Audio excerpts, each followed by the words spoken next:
बारिश की खबर जब आती है तो आम तौर पर हमारी नजर आसमान पर जाती है। बादल हैं या नहीं, बारिश हो रही है या नहीं, सड़क पर पानी भरा है या नहीं। लेकिन खेती और अर्थव्यवस्था के लिए मॉनसून को समझना हो तो सिर्फ आसमान देखने से बात पूरी नहीं होती। असली सवाल जमीन पर होता है। खेत में नमी कितनी है, जलाशयों में पानी कितना है, बुआई किस रफ्तार से चल रही है और आने वाले 15 दिनों में बारिश किस इलाके की तरफ मुड़ती है। और हमारी ये रिपोर्ट इसी सवाल से जुड़ी है। रिपोर्ट्स के अनुसार मॉनसून की बारिश का बेल्ट अब सेंट्रल इंडिया से थोड़ा शिफ्ट होता दिखाई दे रहा है, यानी कि मध्य भारत के कई हिस्सों में बारिश की रफ्तार कम हो सकती है। लेकिन इसी के साथ एक दूसरी खबर भी है जो बाजार और किसानों दोनों के लिए राहत का संकेत दे सकती है। बंगाल की खाड़ी में अगले 5 से 6 दिन में एक नया लो प्रेशर एरिया बनने की उम्मीद जताई गई है। अब लो प्रेशर का क्या मतलब? सिर्फ मौसम विभाग की तकनीकी भाषा नहीं है ये, इसका सीधा असर खेतों पर पड़ता है। लो प्रेशर बनता है तो बारिश की धारा मजबूत होती है, खासकर पूर्वी भारत और मध्य भारत में फिर से बारिश एक्टिव हो सकती है। और यही वजह है कि अभी मॉनसून को लेकर पूरी निराशा का माहौल नहीं है। लेकिन यहाँ एक बात समझनी जरूरी है, मॉनसून की असली तस्वीर सिर्फ इस बात से नहीं बनती कि किस दिन कितनी बारिश हुई। मॉनसून की असली तस्वीर बनती है जलाशयों के स्तर से, खेतों की नमी से और खरीफ की बुआई से। सेंट्रल वाटर कमीशन के आंकड़ों के मुताबिक 9 जुलाई तक देश के 166 बड़े जलाशयों में लाइव स्टोरेज करीब 59.443 BCM बताया गया। पिछले साल इसी अवधि में यह आंकड़ा करीब 93.587 BCM था, यानी जलाशयों में पानी पिछले साल की तुलना में बहुत ज्यादा कम है। ये बात चिंता की है क्योंकि जलाशय सिर्फ पीने के पानी या बिजली के लिए नहीं होते, बल्कि सिंचाई और आगे की फसल योजना के लिए भी बेहद अहम होते हैं। लेकिन इसी खबर में एक उम्मीद भी है। मौसम जानकारों का कहना है कि बंगाल की खाड़ी में बनने वाला नया लो प्रेशर मॉनसून के लिए मददगार साबित हो सकता है। और अगर यह सिस्टम ठीक से विकसित होता है तो आने वाले दिनों में पूर्वी और मध्य भारत में बारिश को सपोर्ट मिल सकता है। अब सवाल यह है कि क्या मॉनसून कमजोर पड़ रहा है या फिर बस कुछ दिनों के लिए यह ठहर गया है। मौसम विज्ञान की भाषा में इसे कई बार ब्रेक फेज कहा जाता है, यानी मॉनसून की एक्टिविटी कुछ दिनों के लिए कम हो जाती है।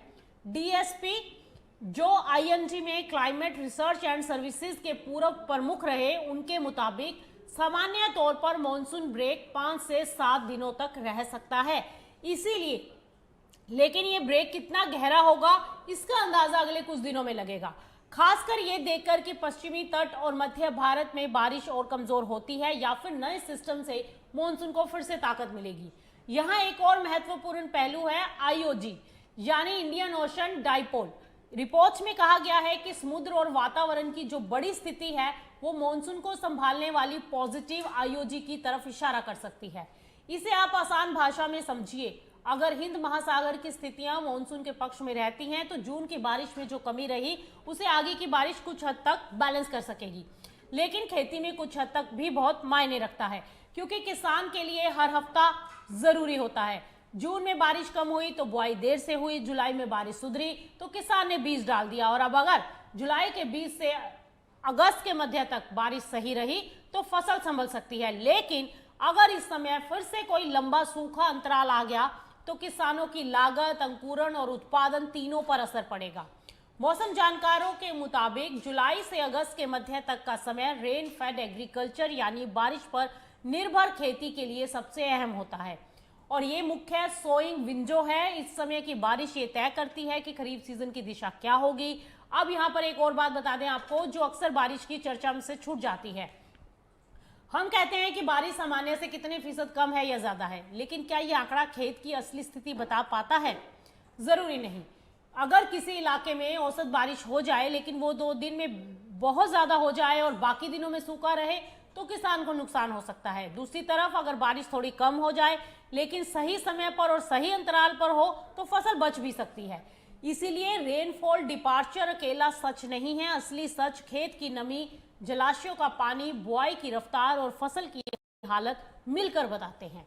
रिपोर्ट में यही बात कही गई है कि बारिश के प्रतिशत से ज्यादा जरूरी है जमीन पर उसका असर, जलाशय भर रहे हैं या नहीं, खरीफ की बुआई आगे बढ़ रही है या नहीं, किसान लंबे समय वाली किस्म बो रहा है या बारिश की कमी देखकर छोटी अवधि वाली किस्मों की तरफ रुख कर रहा है। अगर बारिश कमजोर रहती है तो किसान कई बार शॉर्ट ड्यूरेशन क्रॉप वेराइटीज की तरफ शिफ्ट करते हैं, यानी ऐसी किस्में जो कम समय में तैयार हो जाएं और इससे नुकसान कुछ हद तक कम हो सकता है। लेकिन ये सामान्य स्थिति नहीं होती, ये किसान की मजबूरी होती है। अब बाजार पर इसका असर समझिए क्या होगा। अगर जलाशयों का स्तर कम रहता है और बारिश में लंबा ब्रेक आता है तो दालों, तिलहन, कपास और सोयाबीन जैसी खरीफ फसलों को लेकर चिंताएं बढ़ सकती हैं। मंडियों में आगे चलकर सप्लाई का अनुमान बदल सकता है और स्टॉकिस्ट और व्यापारी मौसम के हिसाब से अपनी स्ट्रेटेजी भी बदल सकते हैं।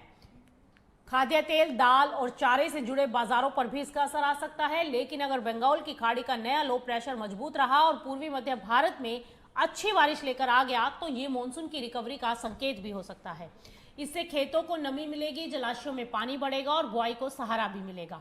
इसीलिए आने वाले 15 दिन बहुत ज्यादा इंपॉर्टेंट हैं और ये सिर्फ मौसम का सवाल नहीं, ये किसान की लागत का भी सवाल है, ये फसल की पैदावार का भी सवाल है, ये मंडी के भाव का भी सवाल है और ये जलाशयों में पानी और खरीफ सीजन की स्टेबिलिटी का भी सवाल है। अभी तस्वीर पूरी तरह खराब नहीं है, लेकिन पूरी तरह से सुरक्षित भी नहीं कही जा सकती। मॉनसून ने उम्मीद भी छोड़ी है और चेतावनी भी दी है। उम्मीद बंगाल की खाड़ी के नए लो प्रेशर से है, चेतावनी जलाशयों के कम स्तर से है।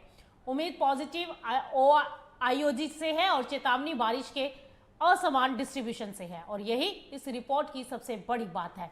मॉनसून को सिर्फ बादलों से मत पढ़िए, उसे जलाशयों में पढ़िए, खेतों में पढ़िए, किसान के फैसले में भी पढ़िए और मंडी के भाव में तो जरूर पढ़िए, क्योंकि बारिश सिर्फ आसमान से नहीं गिरती, बारिश का असर जमीन पर लिखा जाता है। और इस बार जुलाई का हर दिन, अगस्त की हर बारिश और हर जलाशय का पानी ये तय करेगा कि खरीफ सीजन राहत देगा या नई चिंता लेकर आएगा। फिलहाल के लिए इस रिपोर्ट में बस इतना ही। अगर रिपोर्ट पसंद आई हो तो इसको लाइक, शेयर और सब्सक्राइब जरूर कीजिए।